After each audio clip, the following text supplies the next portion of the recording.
Welcome to the Eating at a Meeting podcast. I'm your host, Tracy Stuckrath, dietary needs expert, certified meetings manager, certified food protection manager. I have searched the globe to find people and businesses who are creating safe, sustainable, and inclusive food and beverage experiences for their employees, guests, and communities. In each episode, you will find authentic conversations about how food and beverage impacts inclusion, sustainability, culture, community, health, and wellness. I know that sounds like a lot, but we're going to cover it all. Are you ready to feed engagement, nourish inclusion, and bolster your bottom line? If so, let's go. Hey everyone, and welcome to another episode of Eating at a Meeting. And I am your host, Tracy Stuckrath. And I'm letting you know up front, this is a pre-recorded episode on International Wear Red Day. And Eliz and I will talk about what that means. We're recording this on Friday and posting this on Wednesday when Eating at a Meeting normally is live. But I will be at Cater Source, so more on that later. But my fabulous guest right here is Eliz Greene. She is an author, blogger, and a professional speaker who is ridiculously excited about stress, which is kind of crazy. We'll find out more. She not only finds the chemical reaction in the body caused by stress fascinating, but knows protecting your heart from stress isn't a nice to have. I wholeheartedly believe that. Her latest book, The Stress Proof Your Life, offers implantable strategies to combat uncertainty, overcome overwhelm, and improve performance and the quality of life. She treats stress management as a hard skill, essential to feeling better, protecting your health, and getting more of the important stuff done. And don't we all want that? I really do want that. Please welcome Eliz Greene. Yay! Hi. It's so good to see you. It's so good to see you too. It's been a while. Yeah. So, and when I told you before, is like I went to search for heart healthy speakers because this is February's Heart Health Month, and I really want to focus on that for meeting planners. You were the top 10. You were the first 10 people that I found online. So I was like, oh my gosh, I know her. Let's call her. So, and I'm so glad you did, and it gives me another reason to say yay to my web team. Yes, exactly. Yes. Kudos to them because it's hard work to do that. It is. Yes. All right. So we are here to embrace your heart, and you're going to tell us how small changes can make a big difference. But before we jump into that, can we talk about, tell us your story and why are we wearing red today? So red, and particularly the red dress, is the symbol of women and heart disease. And it's part of an effort to raise awareness, do education, and really make sure that women are getting the treatment and the diagnosis and are included in research when it comes to heart disease. And that has been in the works for, almost 2 decades now. And we've made some progress. For example, when you ask people, what is the leading cause of death for women, more and more people now will answer heart disease, right? Because that is the number one killer of all people of all ages, heart disease. It's also the most common preventable cause of death. So there are things that we can do about heart disease as opposed to a car accident. So the problem is oftentimes when you ask women, though, what is your most significant concern about your own health? They do not list heart disease as the first thing. They may be more concerned about breast cancer. And I'm not saying you shouldn't do your self-exams and make sure you get your mammograms and do all of that. You should. But you need to at least be as equally concerned about making sure that your heart is healthy as well, because it is something for women of all ages. We are laying the foundation for our future health in our teens and 20s. So everybody needs to pay attention to what they're doing for their heart health. That's awesome. And it really is important. And I do have to tell you, I was having pain down my left shoulder and months ago, and I went in, and I think it's just stress related, but they're like, they checked all my numbers and did the EKG and everything was fine. Yep. And I did that to my mom, had my mom do that a couple months ago too. Yeah. And she's like, I don't have time for this. I'm like, yes, you do. We're going to the hospital right now. And it was just a pulled muscle, but the doctor said you did the right thing because you don't know. Well, and I love that segue, because if this is the only thing you remember, you and all the people who are listening or watching, remember from our conversation today, let this be it. Women's symptoms of heart attack are different. They're not the typical sort of crushing chest, pain in the arm, things that you see on television. For lots of women and men too, their symptoms are super subtle. It may be stomach upset or feel like stomach upset that you don't quite know where that came from. I do have an article about, is it heartburn or is it a heart attack? Most of that is like, if you're taking an NSAID and it goes away, you're probably fine. But if it continues, maybe it's time to go get it checked out. But really, we know what normal feels like in our body. And when something happens that is really out of the ordinary, so I applaud you for going in and saying the shoulder pain, like it's not like you were chopping wood and now your shoulder hurts. Right. It's, I don't know where this is coming from. This seems concerning. Yes, it does. And going to the emergency room and finding out that it is not your heart is the best outcome. That is a excellent outcome. But really anything from like our hips on up to the tip of our head, if you have something going on that seems very out of character for you, get it checked out, because the longer you wait, the fewer options you have to fix it. And for me, I had a heart attack when I was 35 years old and 7 months pregnant with twins, which is what propelled me into this weird profession of being a professional speaker. Because I really came out of that experience knowing that I had been given this completely weird story to tell. And there was a purpose that I was given that. It is to make other people aware that we need to pay attention to our health, take action when something is off, and live longer, healthier, better lives. That's what I'm here for. So I had a full cardiac arrest. My heart didn't beat and I didn't breathe for 10 minutes. So that is a big deal. I fortunately was in the hospital on bed rest because I was pregnant with twins and ginormously pregnant and in preterm labor. So I got great help right away. One of the things. So you were already in the hospital when you had the heart attack? Yep. I was just minding my own business, hoping to get far enough along in the pregnancy that the girls could be delivered. We didn't know they were girls then. The babies could be delivered safely. So I got to 32 and a half weeks, which is right on the cusp of being okay, and had a spontaneous dissection, which is sometimes if you hear of like a very healthy person being on a run and just dropping, that's often what happens. It's the inside lining of a cardiac artery is kind of like a garden hose. It has layers. That inside lining can peel off. Sometimes that's because there's plaque there and it peels it off.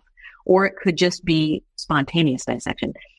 Peels off, kind of creates a trap door, stops the flow of blood, and that's what causes the heart attack and the heart to stop. Fortunately, as I said, I was in the hospital. I got CPR right away. I had people come and help me immediately. They were able to restart my heart with a defibrillator. And then the fun started because, now we have a mom who's pregnant with twins and a heart that's not working great. So they delivered the girls by C-section after diagnosing what was wrong. And then I had open heart surgery and a triple bypass. So it was a lot. Wow. My husband had a bad day. But I had good drugs. He had a bad day. And fortunately, we had incredible care at St. Joe's Hospital in Milwaukee, Wisconsin. Great care.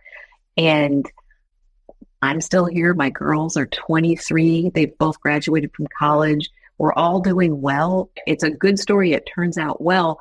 But the thing that clued me in about what happened to me is it all started in the shower. I started to feel like I had heartburn, which was common.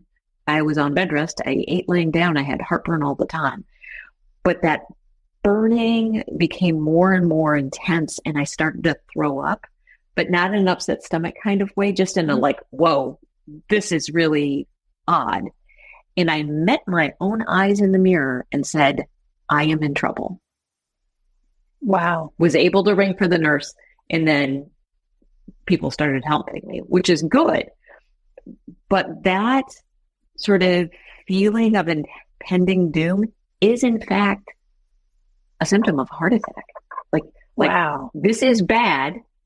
Like, this is really bad. Listen to those signals. So if you remember anything else or nothing else from our conversation, remember that when you have something from your hips on up to the tip of your head that is not normal for you, pain in your shoulder, pain in your jaw, that weird heartburny feeling cold and clammy or fluttery or sweaty or that impending doom, call 911. Get help right away, because you have more options if you get help right away. Yeah, definitely. Well, was that brought on from stress? Was that brought on from what was it? Is a rare but not unheard of complication of pregnancy. Okay. From the hormones that soften everything up in order to give birth, and the sheer volume of blood that I was pumping for all three of us is likely what caused it. But people have sudden cardiac arrest because they are putting stress on their hearts.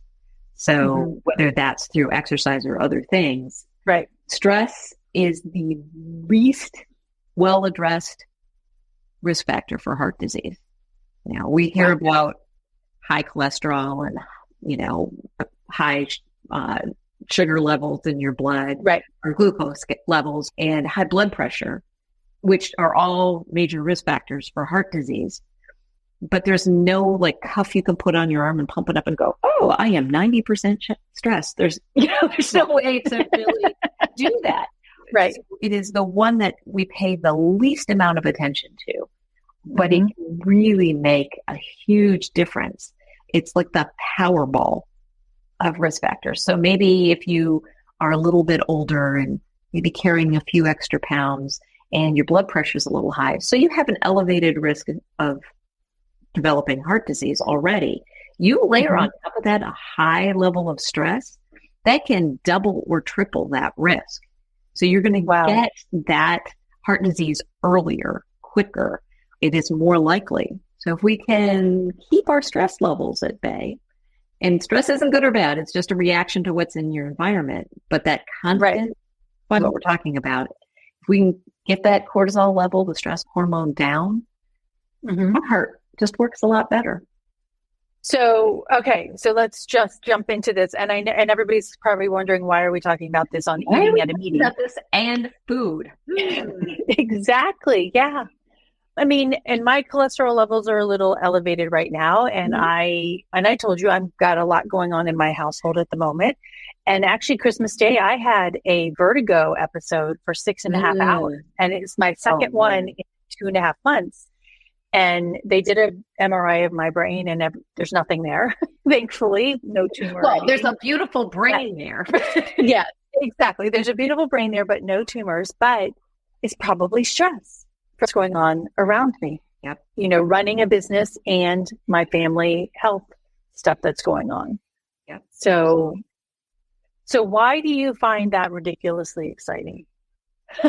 Why do I find stress ridiculously exciting? Yes, I love chemical reactions, and that's all stress is. So let's say we're driving down the road, and here where I live, we have expressways, highways, and you're hanging out in the right lane because you're going to get off in 2 exits, right?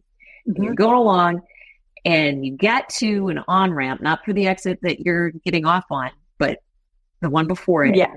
And you look up and you see a truck coming on, and then you look over here and you're like, lots of traffic going on, can't get over there. And you look back and you see that you and that truck are going to occupy the same space very soon, there's a stressor in your environment, and cortisol, what controls all of our stress reaction, floods into your system. It makes our heart beat faster. It makes our blood pressure go up. It even makes our blood stickier, so that if we were in a car accident, we wouldn't bleed to death. Which is all good. Wow. Right? Which is all good if you're going to be in a car accident. It also makes us hyper-focused on that task at hand, on that truck, right?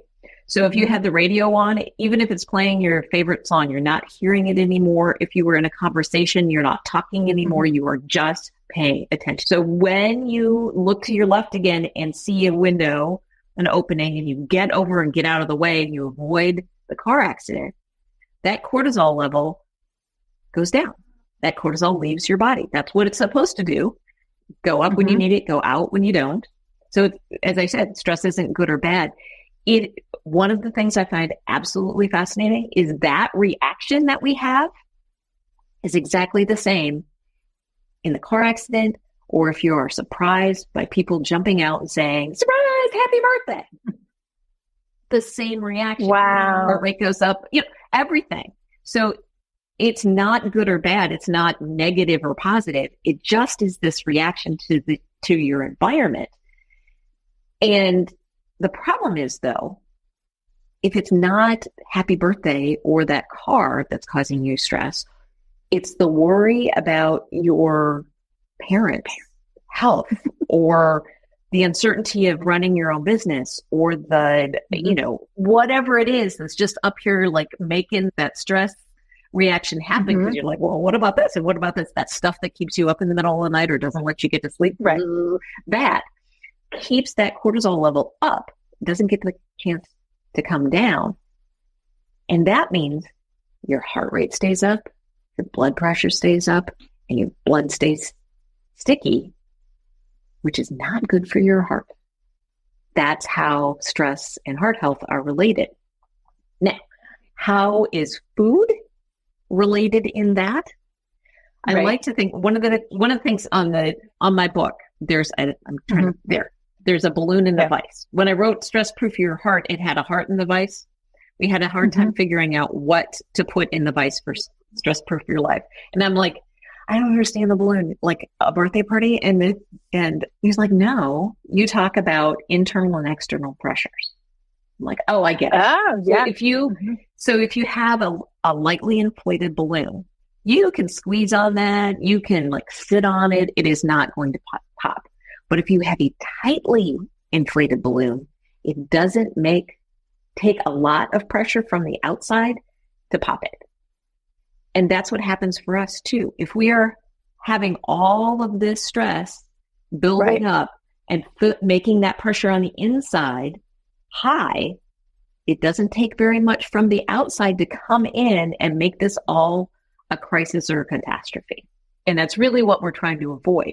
So anytime we can lower the pressure on the inside, we're better off. The thing is, food has a lot to do with that. When we're hungry, that's a stressor. If we're worried about whether or not we're actually going to be able to eat at the lunch that we're attending today, that's a stressor. So it can really build on top of what's already there, your baseline. Anytime you add a little bit more and a little bit more. And it also can be, if your baseline is high, like I am cruising at here, and now you serve me a plate that does not, I told you I'm allergic to X, Y, or Z, and now you're serving me a plate, right? Yeah.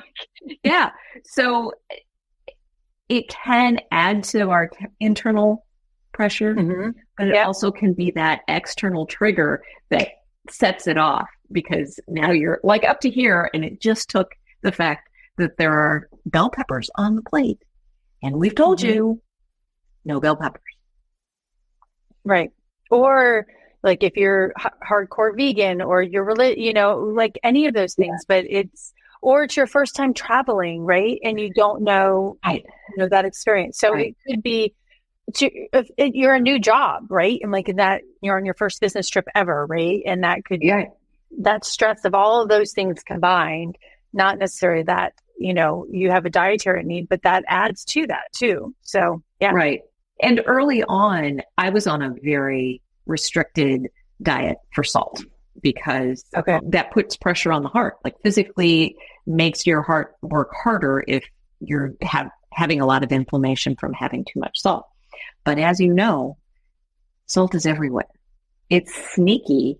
And while I could control it in my own home and everybody else has to salt their food, but I don't, we cook with very little, it was much harder going out and really having to worry about, can I eat this? Because if I eat this and then tomorrow I'm having all kinds of pain because, they harvested a vein out of my leg to fix my heart, and I can get all kinds of swelling if I eat salt, and that makes it impossible for me to get like the cute shoes on that I brought, or just even to walk around comfortably. Thankfully, that is not as much of a problem anymore, but it certainly was at the beginning. Wow. Yeah. And you don't think about that too, right? And like, if you brought one pair of shoes to wear for your keynote speech, and now, you've been, and you just get on stage in your bare feet saying, sorry, everybody. Yeah. No, or you're suffering and looking down that you have like one normal sized foot and one foot that's like a loaf of bread. Like, it's not good. So as a speaker, how did, going to different events, how did you communicate your needs for planners to do that, to feed you? Yeah. So a lot of the time I would just request the vegetarian meal because typically that would be more fresh vegetables and that sort of thing. And I was less likely to get something that was going to be highly salted, but that wasn't always the case. I would eat a small amount and kind of try to figure it out later. And, we're talking 20 years ago, there was much less attention paid to those sort of things that fortunately, I think that's gotten a lot better. And I will say I am a so much better host since I met you than I used to be.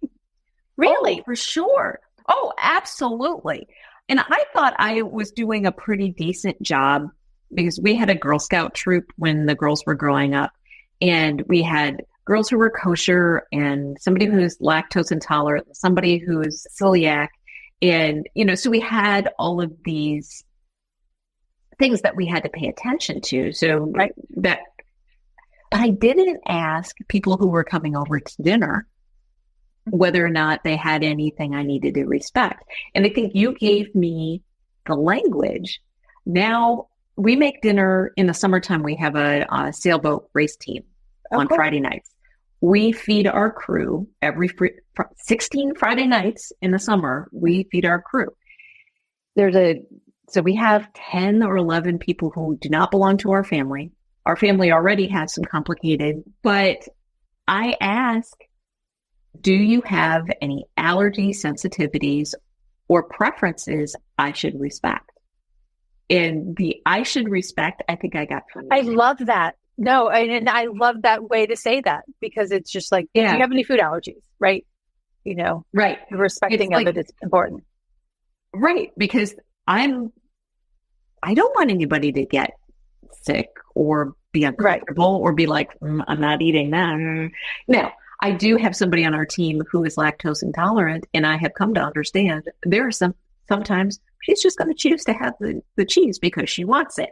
And that's fine. But as long as it's a choice, that's okay. And so we typically have multiple choices when we're serving something. So if we're going to have chili, we have the tomato and bean base, because everybody can have that. And we'll have that, and then we'll have one that has meat in it, same base, but in a different pot with meat. And then your onions and your peppers and your cheese and everything else is choice. You can put in what you want because that way everybody gets what they want, and doesn't get anything they can't have. And we have lots of recipes now that can be flexed in that direction so that everybody gets to have a meal that they can enjoy. That's awesome. I mean, and it's allowing for choice while respecting, those needs. And I think those two things are very important when you're planning menus out for any kind of event, whether it's in your home or at a convention. But I like that because, it's got to be hard to feed 17,000 people, at the same time. Right. That's a whole different conversation, but we can figure out how to give them those choices in that respect. Yeah. But even for I'm the president of the Wisconsin chapter of the National Speakers Association this year. And every time we have a conversation of what are the choices for lunch at our event, right? I'm like, well, we have to have a gluten-free, dairy-free option because we know for sure there are people that are both gluten-free and dairy-free. So if we have gluten-free, dairy-free, vegetarian choice, we're going to cover a lot of bases. Right. So it's really about making sure that we're paying attention to who's in our community so that we can choose the right options. And then also just recently we had a couple of people who didn't sign up for and our lunches are optional. So you can choose not to have the lunch as well. And our president-elect called them up and said, I noticed you didn't choose the lunch. Would you just like a different option? And they did. They just didn't find the vegetarian thing that we had selected appealing. So having that conversation, you can choose something else. Well, yeah. And I've told this story a variety of different times, but I did an event, I guess it was last year, and it was during Passover, and we had 3 people who had requested kosher. And one of them was Orthodox Jewish. And so she wanted the meal from the catering company, and she'd never traveled through Passover before. So she was learning at the same time I was on how to feed her. And then the other 2 gentlemen one of them wanted the breakfast from the catering company, but would eat off the buffet for lunch in the receptions if we had labeled things correctly. And so it was really diligent in making sure that there were options that didn't have pork in them, didn't have shellfish, and that we also labeled for them. So, and the other gentleman just ate off the buffet with the labeling. So, nice. I think solving that problem met 3 different needs, right? By just doing those things. So, okay. So managing stress, what recommend, you're a keynote speaker on this topic. So what are the biggest misconceptions that people have with stress and heart disease? Well, heart health. Yeah. One of the big ones is that stress is always bad. It's not. We talked about that already. It's the prolonged high levels of stress that you don't get that break in. I think one of the big problems that we have is that there's still a lot of stigma around heart disease, high blood pressure, high cholesterol. And for a lot of us, you cannot outrun your family history. You can't get different parents, right? Like you are born with the genetic makeup that you are. And I turned 57 last year, and my checkup was not fun last year. All of my numbers have ticked up to the point like now we got to pay attention to them. And I am pretty good at doing the things that I'm supposed to, but I can't outrun the family history of high blood pressure on both my mom and dad's sides. It was really a matter of time before I developed high blood pressure. And as we were talking about before, my mom became very ill a year ago, and she has kidney disease as a result of untreated high blood pressure predominantly. So not only is high blood pressure difficult on your heart, it's difficult on your kidneys. And let me tell you, the kidneys, I did not know this. I'm a heart health speaker, not a kidney speaker. I found out so much about how important Your kidneys are, my mom was in heart failure because her kidneys weren't working. Now that she's on dialysis, now that she's on dialysis, and I tell you what, people talk about dialysis and it is the worst thing that could ever happen to you. She is on home dialysis, which I can't think of the word, but the inside lining of your abdomen, can't think of the word, it starts with a P, acts as a third kidney. So you can fill up your abdomen with fluid. It absorbs all of the things that your kidneys do, and then you drain it, and all of that comes out. So it acts like a third kidney, and it's life-changing. Like, she's not no the pancreas. Heart failure? No, it's not the peritoneal. There it is. Peritoneal, your peritoneal lining. I knew it would come to me eventually. But, her heart is doing really well. She was in significant heart failure. Her cardiologist is like, this never happens, but like, your heart is normal now. She was being treated for diabetes. She's no longer needing to take diabetic medication. I know, your kidneys are super important. So if you have high blood pressure and you're fighting taking the blood pressure medication, because I'm like, no, I can do it. I can exercise more. I can eat better. Right. It's like, no, you can't outrun your family history. And it's really important to protect your heart, your kidneys, and everything else, your brain, from that high blood pressure. So I started taking high blood pressure medication, and you know what? I felt a lot better. Really? High blood pressure doesn't really have symptoms. Like, you can't say, oh, my elbow doesn't work anymore, I must have high blood pressure. No, but I lost weight because I wasn't retaining fluid. I was more comfortable. Okay. I used to get headaches in the afternoons. Don't really get those anymore. So, wow, being on the blood pressure medication has made a big difference for me. And I was reluctant, but I have a good doctor who's like, yeah, but I think that this is the right thing to do. Yes, I do. Yeah, it's bad when people throw your work back at you. Like, all right, yes, I do know. But it really has made a difference. So interesting. Okay, that's good to know. And because I get my blood work done, a full comprehensive blood work thing done every year.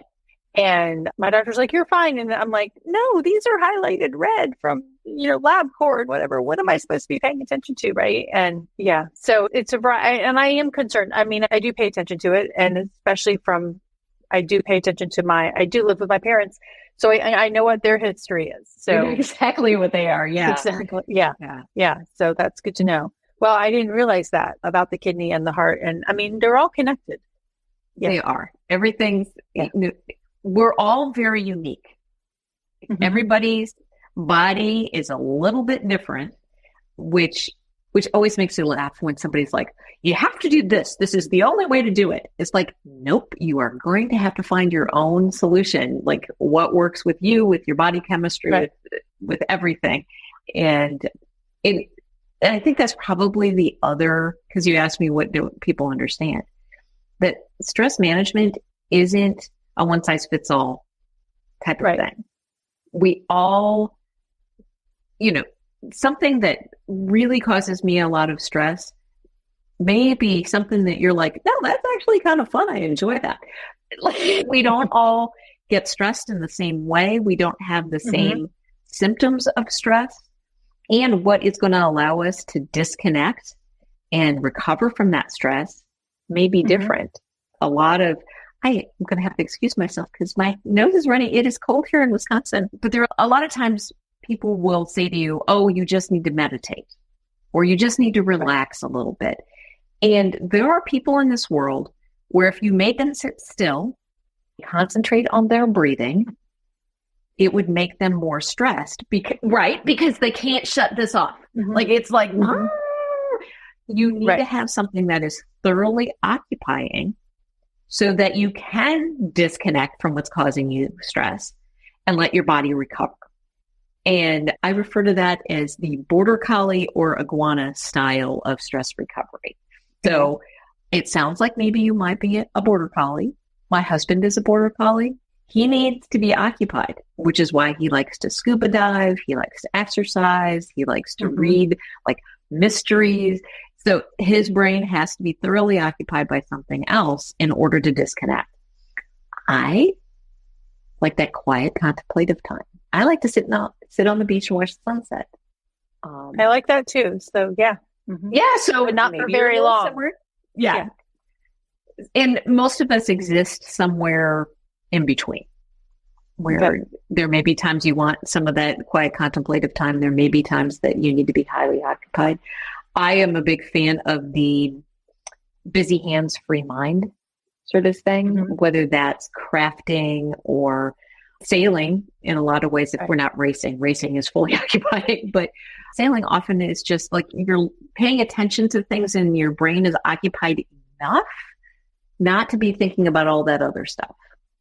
Right. And it allows you, that's why we get good thoughts in the shower. Like you will find the solution to the problem you've been working on in the shower because you're occupied enough. Like I'm washing my hair. Okay. Now I'm putting on the conditioner. You know, it's like, it's enough occupation that it lets your brain free a little bit. That's interesting. And it makes me think of this article that I read the other day, and I read the headline and I haven't read it at all, but it's like how like providing the yoga rooms and the quiet rooms and the classes at events don't necessarily work. That there's not a lot of people partaking in those events in the morning, right?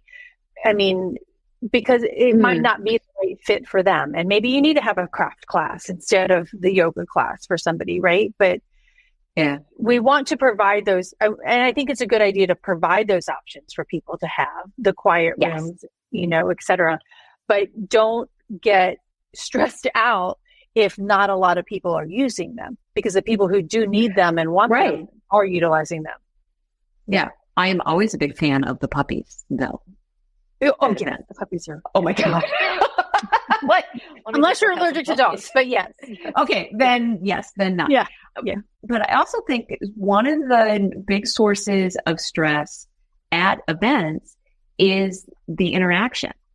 So some of us, like me, I am all E, very little I. Like I am an extrovert. I'm married to an introvert. So I actually thrive from the chatter and the like big groups of people and talking to lots of people. Although I think in some ways I got out of the habit when we were all living on our homes and talking like this for 2 years.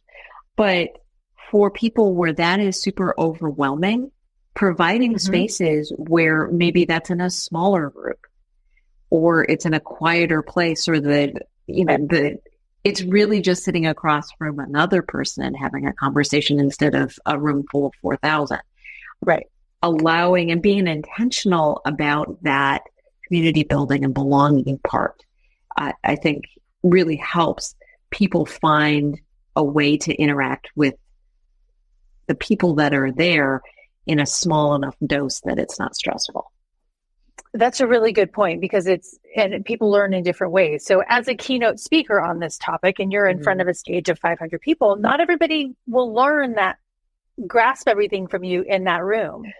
So how do we as meeting professionals help our attendees learn in those different ways? Do a breakout session later or something?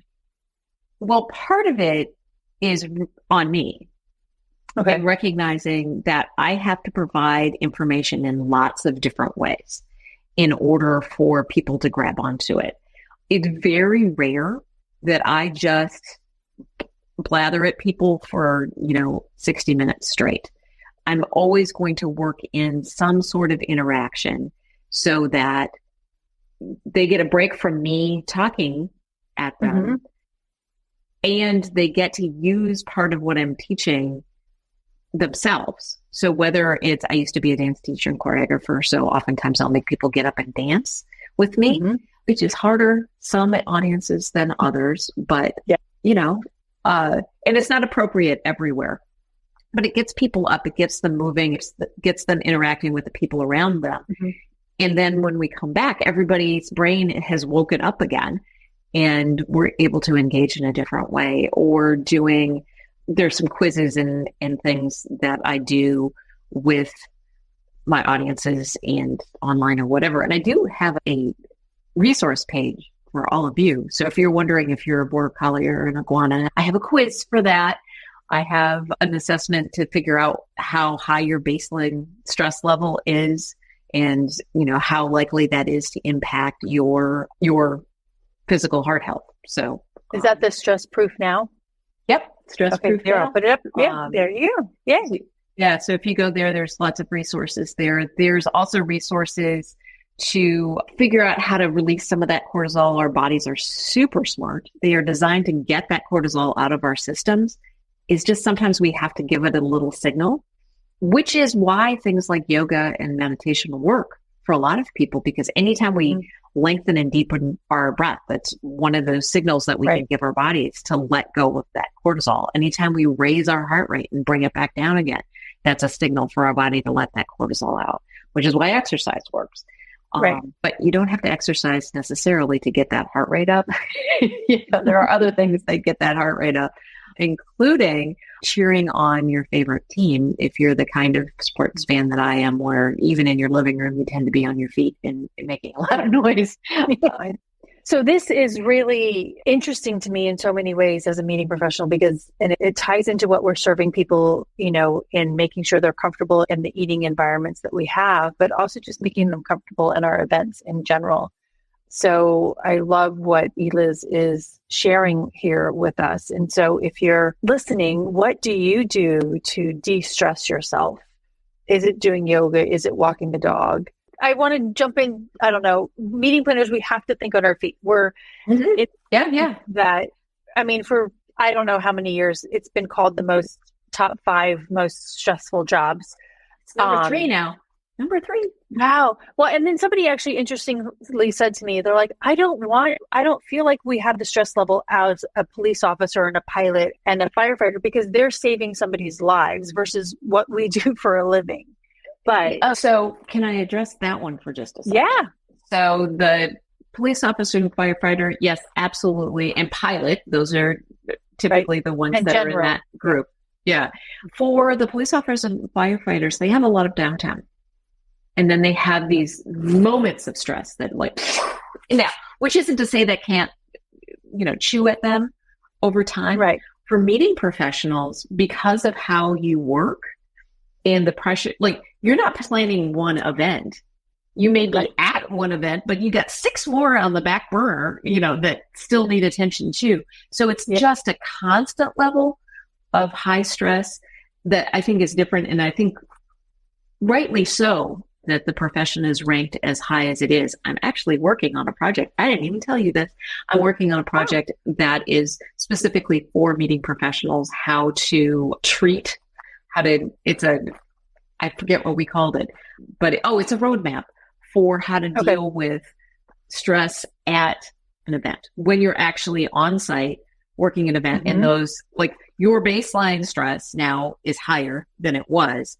And you have potential for stuff to come in constantly and light it up, right? So what are the things that you can do to deal with those things that they come up, reduce your baseline, and also deal with secondhand stress that you get from other people? Yes. Oh, we don't get any kind of stress from other people. My food is horrible. The AV just went out. My CEO needs jeans because he didn't pack them. I can't make the app work. Oh, yeah. My gosh. Yes. Yes. Or the time my CEO is like, I forgot to bring jeans with me. Can you measure me and go buy me some new jeans? I'm like, I am not measuring you. No. Because his pants were custom made, and so there was no tag in his pants to see that. But yeah, anyways, those are the things we deal with on a very much lighter note. But and I'm doing that. I actually am producing 3 different events, and every client there's the same deadlines that I need for the hotels, and there's the same deadlines I need for the AV company, and then what they need for their website, right, et cetera. All of those things that we put together to do that. So it's a lot. It is constant, and it's also for lots of meeting professionals, also their own bosses, right? So that adds another layer of responsibility and stress, and it makes it more difficult when you don't have a boss saying, hey, you have 10 vacation days. We'd really like you to go somewhere for you to, like deal with what you've had to do, like go. When you're your own boss, your boss never says that. No, not at all. No, not at all. Your boss says, hey, we've got too much work to do, but your boss should say that because it's important to disconnect and recover so that you can keep up. Yeah. Well, and actually this is, oh my gosh, more than a decade ago, but I woke up the morning of my program and I drove myself to the emergency room, and because I barely get myself off the shower floor. Oh. And he's like, you've got pneumonia and bronchitis and you're not working. I was like, I have an event to produce. And he's like, you've got to let somebody else do it. And somebody's like, go home. And I'm like, I'm not flying home. I'm going to stay in this hotel and let you take care of me, while I'm doing this. But I mean, that was all from stress. Yeah. Yeah. I know that was from stress. Yeah. Well, and that constant pressure and the high level of cortisol really does impact your physical as well as your emotional health. Oh, yeah. And it is one of those things I would seriously advise using the resources that I have. Because sometimes when you look at it and you find out where you are on that baseline stress level, it's like, that's bad. Maybe we need to do something about it. And as I was getting ready today, I was thinking about the next article I'm writing, which is about how I found the motivation to actually do the things to get better. You would think having a heart attack at age 35 would have motivated me, would have turned me into a workout queen, and I would have been doing everything right. But I wasn't. I am not a lover of exercise. But I was supposed to do 20 to 30 minutes of cardiovascular exercise every day in order to make my heart heal. And I had 1.5 million excuses about why I wasn't doing it. Infant kids, and everything you need to do. And mostly it was because I just didn't want to. I didn't want to get on the stupid bike on the stand in the family room and do 30 minutes it just, and as I said, it was a dance teacher and choreographer, so I didn't have to figure out how to get exercise in my day before. That was just my job. So making extra time for it didn't happen. And it didn't happen until my husband sat me down and really had a strong conversation with me about what he was seeing and what I wasn't doing. And again, I gave him all the excuses about how all of these other things are more important. But he really changed my world because he said to me, look, if you're not doing the work, you're not going to get better. And if you don't get better, you're not going to be here. And if you're not here, our family just doesn't exist. And in that moment, I saw all the things I didn't want to miss with my beautiful daughters and my husband. And I started connecting. Yeah. Yeah. Right. I started connecting what I was supposed to do with what I wanted. And that's the magic. I've been telling people for years, I end my programs pretty much every time going through all the things I didn't want to miss with our family. And, walk people all the way through till they graduate from college. Well, that actually happened this year. Yeah. I have 23-year-old daughters who have both graduated from college and are employed. That's good. Even more important. Yeah. Yeah. Right. But I still have moments I don't want to miss in the future. And it's that connection of what do you need to do and what do you want? I call it the I will because phrase. I will get on the stupid bike because I want to see my girls graduate from college. Now I need a different one because they did. I mean, and it's putting, and I don't want to discount it, but it's putting their perspective on your life, but it's what you don't want to miss out of their perspective. Did I say that right? Does that make sense? Well, it's more, what are the moments? Because one of them is always like, I want to spend as many days on a sailboat, watching the sunset and kissing my husband as I possibly can. Like, I just want that. I want to be able to dance with him at their weddings. Like, these are things that I don't want to miss.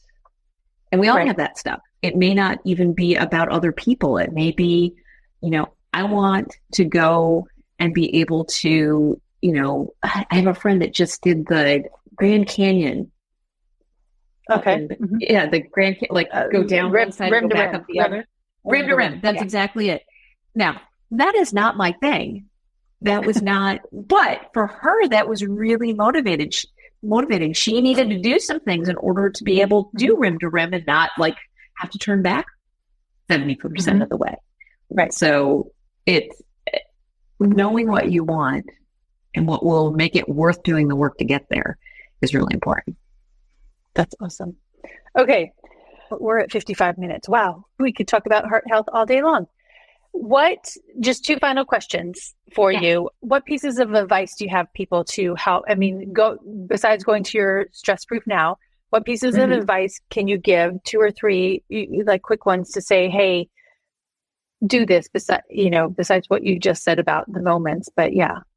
Yeah. So you actually alluded to one of my big pieces of advice is you get those test results back and your doctor said, oh, that all looks fine. And you're like, no, hold on. This is red and this is red and this is red. And what's going on here? Now it could be they're not at the point where we need to do something about it. Right. But if you have red lines on your lab report, you should know what that means. Your doctor should be able to explain that to you and why you're not doing something about it. Because maybe it's like, oh, we're going to retest that in 3 months. If it's still high, yeah, we'll do something about it. And that's reasonable. But with age, all of our numbers tick up. Your cholesterol will tick up, your blood pressure will tick up. And that's fine if you have a lot of room. But if you don't, you have to keep an eye on it because, we do want to make it to those things we don't want to miss. And, taking a little blood pressure pill every morning makes it more possible that I'll get there. So there's that. I happen to know that somewhere out there is somebody who's like, I have not been to the doctor for 5, 6, 10 years, whatever it is, because I don't want to know what's wrong. I'm like, right. Yep. Okay.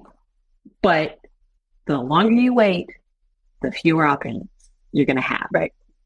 Finding out that you have high blood pressure now allows you to do something about it, or high cholesterol, or whatever it is, allows you to do something about it now where it's one little pill. It's better to take one little pill now than have, your kidneys shut down on you. Yeah. Exactly. And it's not all gloom and doom. Like, your body's going to fall apart if you don't pay attention. It also just feels better when your body is working well. And that's what I want my body to be doing, is working well. Right. Yeah. So, which is all about eating well, right? Feeding yourself well. And I think there's a lot of guilt that is spread about food and, the evil four-letter word of diet, that it's not about the numbers on the scale or the size of, of your clothes. It's about, are you getting your body the kind of fuel it needs to do the things you want to do and to feel the way you want to feel? And I'm a big fan of just paying attention to what you're eating and how it makes you feel and how it makes your body work. Because we all know there's some things you eat and you're like, nope, not for me. Nope, don't need to do that anymore. Exactly. Yep. And for example, like my father died of colon cancer when he was 52. I need a high fiber diet. Man, it's hard for me to figure out what I need to eat to get enough fiber. Although I have figured out I really like oranges. And oranges have a lot of fiber. If you're eating them fresh, and I'm like, I can eat oranges. it's figuring out what is it that's going to get you. Because like I was trying to like eat bran cereal.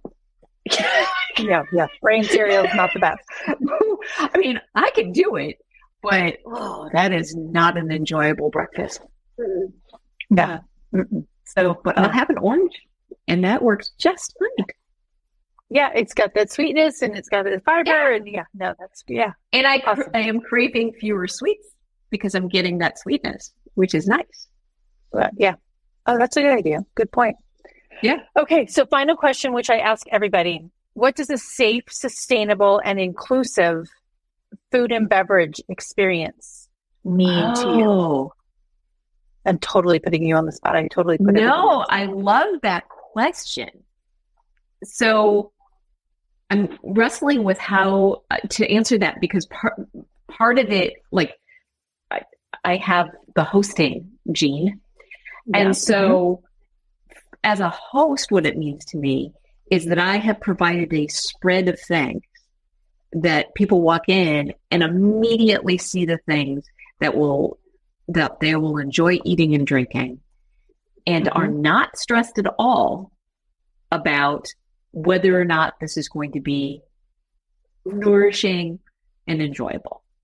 And to flip it around, same thing. If I walk in and I look and I'm like, oh, I can eat that, and I can eat that, and I can eat that, and I can eat that. Yay. I'm excited. Okay. Awesome. Well, thank you.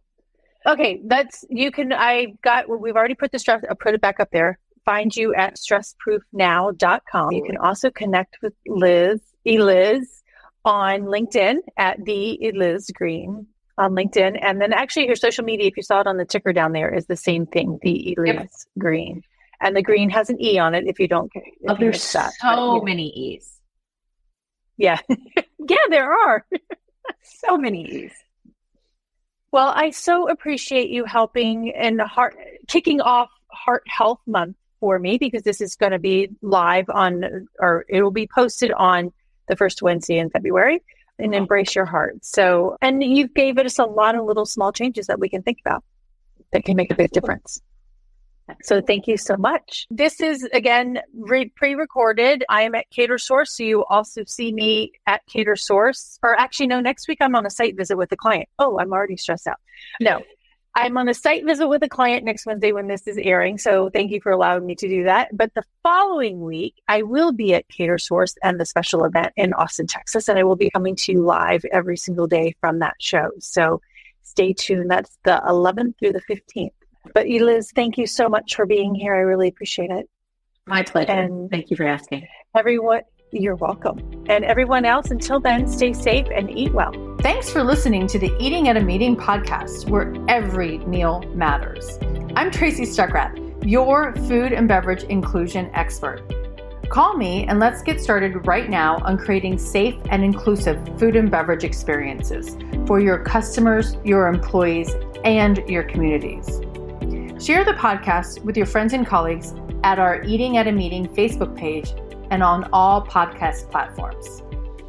To learn more about me and receive valuable information, go to tracystuckrath.com. And if you'd like more information on how to feed engagement, nourish inclusion, and bolster your bottom line, then visit eatingatameeting.com.